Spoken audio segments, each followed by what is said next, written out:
Sa totoo lang, never mind yung tapang, yung buhay, sayang yung buhay. Sipin nyo yung tao na sundalo, may pamilya yan, tatay yan, may anak yan, may asawa.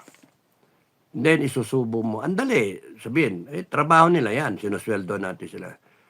Pagka ganun ang salita nyo, you're being arrogant. Pagka sundalo naman, ang salita niya, trabaho namin, mauna kami. Sa inyo, protekta na. That's stupid.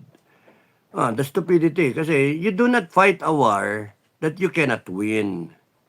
You fight a war to win. Yun yung mindset ng China.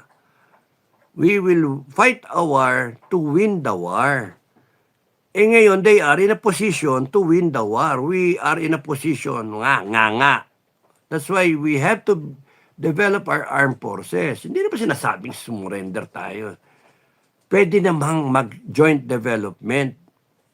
Yung kilos nila na binubuli tayo is because, isipin nyo, tayo yung unang bully.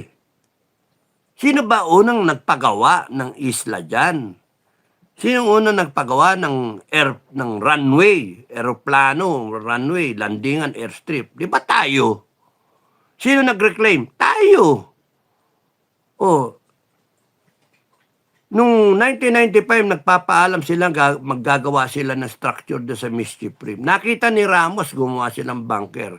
May mga humarang pa mga barko. Kaya nakita niya, dapat mag-develop tayo ng armed forces. Yung ginawa. Problema yung Congress Hindi sineryoso Kaya that's why we have dalawang tranches na tayo. Isang 15-year kay Ramos and then 15 years kay Pinoy. Nag-overlap na, 30 years na in this whole stupidity na how many years? 37 years na. So, where are we right now? So, in the whole 1986, 1990 na kamo, 10 plus 10, 36 years from 1990 when China started. 36 years sa China, tayo, if we started in 95, 95, 5, 26, 31 years, sana tayo. Hindi dapat tayo huli. Meron tayong kahit papano. Hindi Corruption, walang pake, daming priorities. Kasalanan ng politiko natin.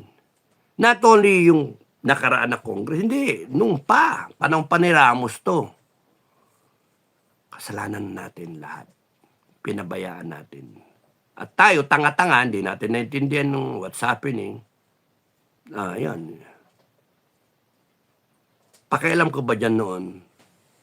Wala pa akong utak noon Hindi pa, 1995 na yun. Nag-resign na ako noon, 95 sakto. Na akong pake.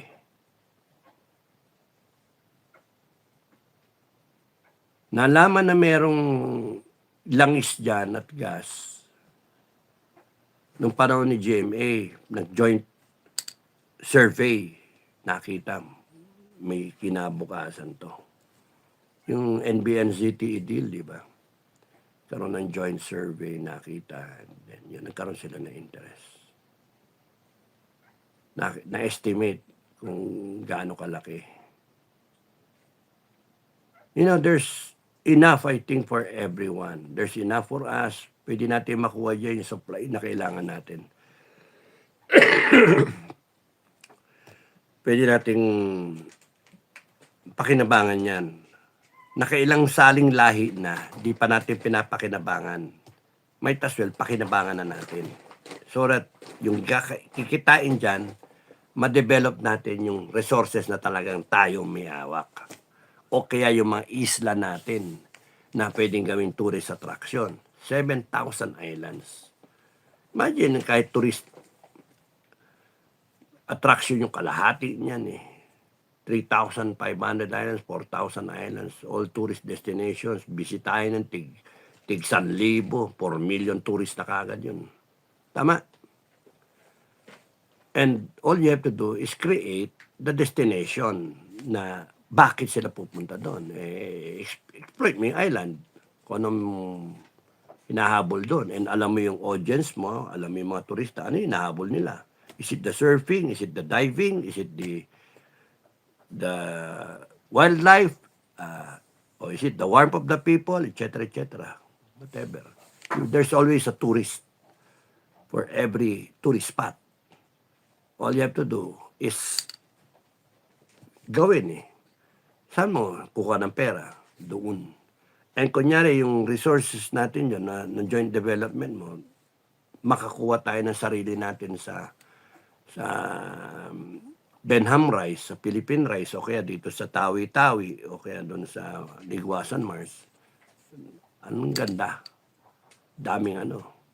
Paano kung magkaroon tayo ng major discovery doon mismo sa Candaba, kung saan pa mga swampy area dyan na ever since ng time immemorial dyan nagtatambak lahat ng debris and then eventually nakumpak and then yun naging oil.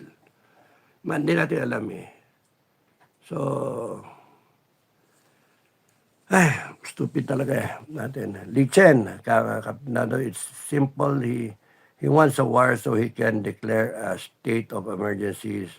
So there won't be an election and they'll be in Malacanang held forever. And then, di tayo papayag doon.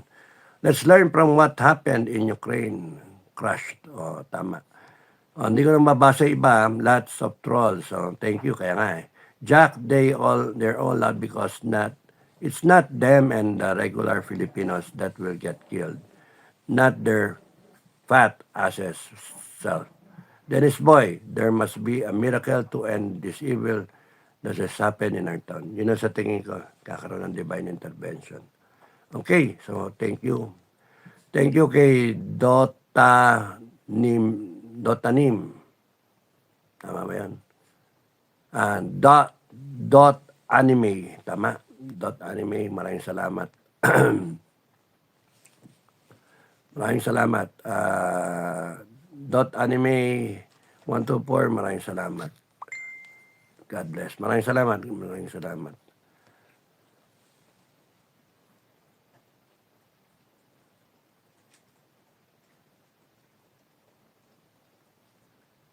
Okay. Kunti na lang nanonood. Kaya okay na. Ang huli is si Forrester Laonglan. Good morning, Cap Dato. Maraming salamat. Forrester Laonglan, my babe. Good morning, Cap Enrique. I'm almost at our apartment. Oy, maraming salamat. Ingat, ingat. Michael Jason, hi. Good morning, Cap Dato. Carlo Mata, hi. Uy, daming troll, ano? Watching from South Korea, take care always, Cap Dado. Then Don Donaire, shout out SFGF Middle East. The fight continues without delay. We'll be home soon. Uy, baka abutan nyo. Tingin ko nga yan, February, March. Good morning, Chairman. Sir, kamusta? Watching from Middle East. Ingat lagi, sabi ni Don. Maraming salamat. Bogs Mix TV, thank you. Dam Ages, Sir, paano return to his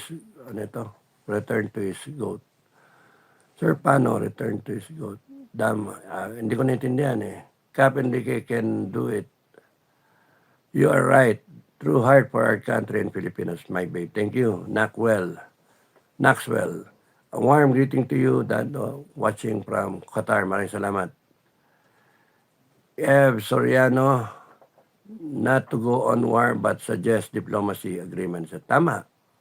Joint Development Duterte. Box TV. Loretta Cabanayan said, die. So, hanggang dito na ako. Rossini Almagro. True crocodiles are savages, sir, and so agreed with you all you said. Thank you, maraming salamat sa inyo. So, ang message dito,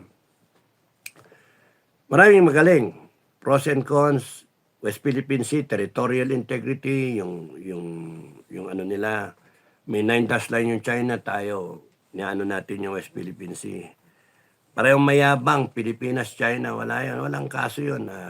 Bawat isa i-assert yung kanyang interest yung tao niya. Kaya naman gaganyan yung China kasi inaano niya para sa tao niya, 1.4 billion. Kaya tayo ina-assert natin yung interest natin sa West Philippine Sea para sa tao rin natin, resources di ba? But yun nga, ang higher plane dyan, why, bakit tayo sa trap ng demonyo. Ang gusto ng demonyo, magpatayan, mag-away-away. Maging cause yan ng World War. So, yun. Ngayon, kung we will play around, we will play with the playbook of Satanas, ganun ang mangyayari talaga. The best way is to play it dun sa playbook ng langit. He created it so that everyone will benefit from it. Nobody owns it except God. So, let's be good Christians, let's be good people. Let's try to talk it out kung paano. May claim ka, may claim ako eh. Definitely, I will not go to war. I don't want to go to war. Well, mamamatay yung tao ko, matay tao mo. O, magpatayan tayo, pamatayan ko 40 million sa inyo, 1 million ko. O, may namatay pa rin. Masira yung mga syudad mo, masira yung syudad ko. And then what? Do we prove? Matapang tayo? Hindi, tanga tayo. Well, there's got to be a better way of doing this. Let's jointly develop the area. Ayusin natin yung mga batas natin sa bansa natin. Ayun. And then, let's hope for the good. All for humanity. For the sake of humanity. For the sake of what it was intended for. To benefit mankind. Tayo lahat. Okay, since it is in our garahe, in our backyard, front yard, o de, tayo makinabang. Tayo mag-usap. Kesa yung katayan tayo. Nuclear submarine. Missile. Anak ng potsa. Wala mangyari sa atin. Hindi ito makukuha sa tapang. Makukuha ito sa puso at talino. Yung tapang, meron yan na tamang panahon kung kailan. Sometimes it takes a lot of courage. To tell your perceived enemy, let's not go to war. Let's talk about this. There's got to be a better way. At yun nga mga kababayan, anong masasabi niyo sa balitang ito? Maaring ihayag ang inyong opinyon at kuro-kuro sa comment section sa ibaba. Huwag din kalimutang mag-like, mag-subscribe at mag-share sa bidyong ito. Maraming salamat sa panonood.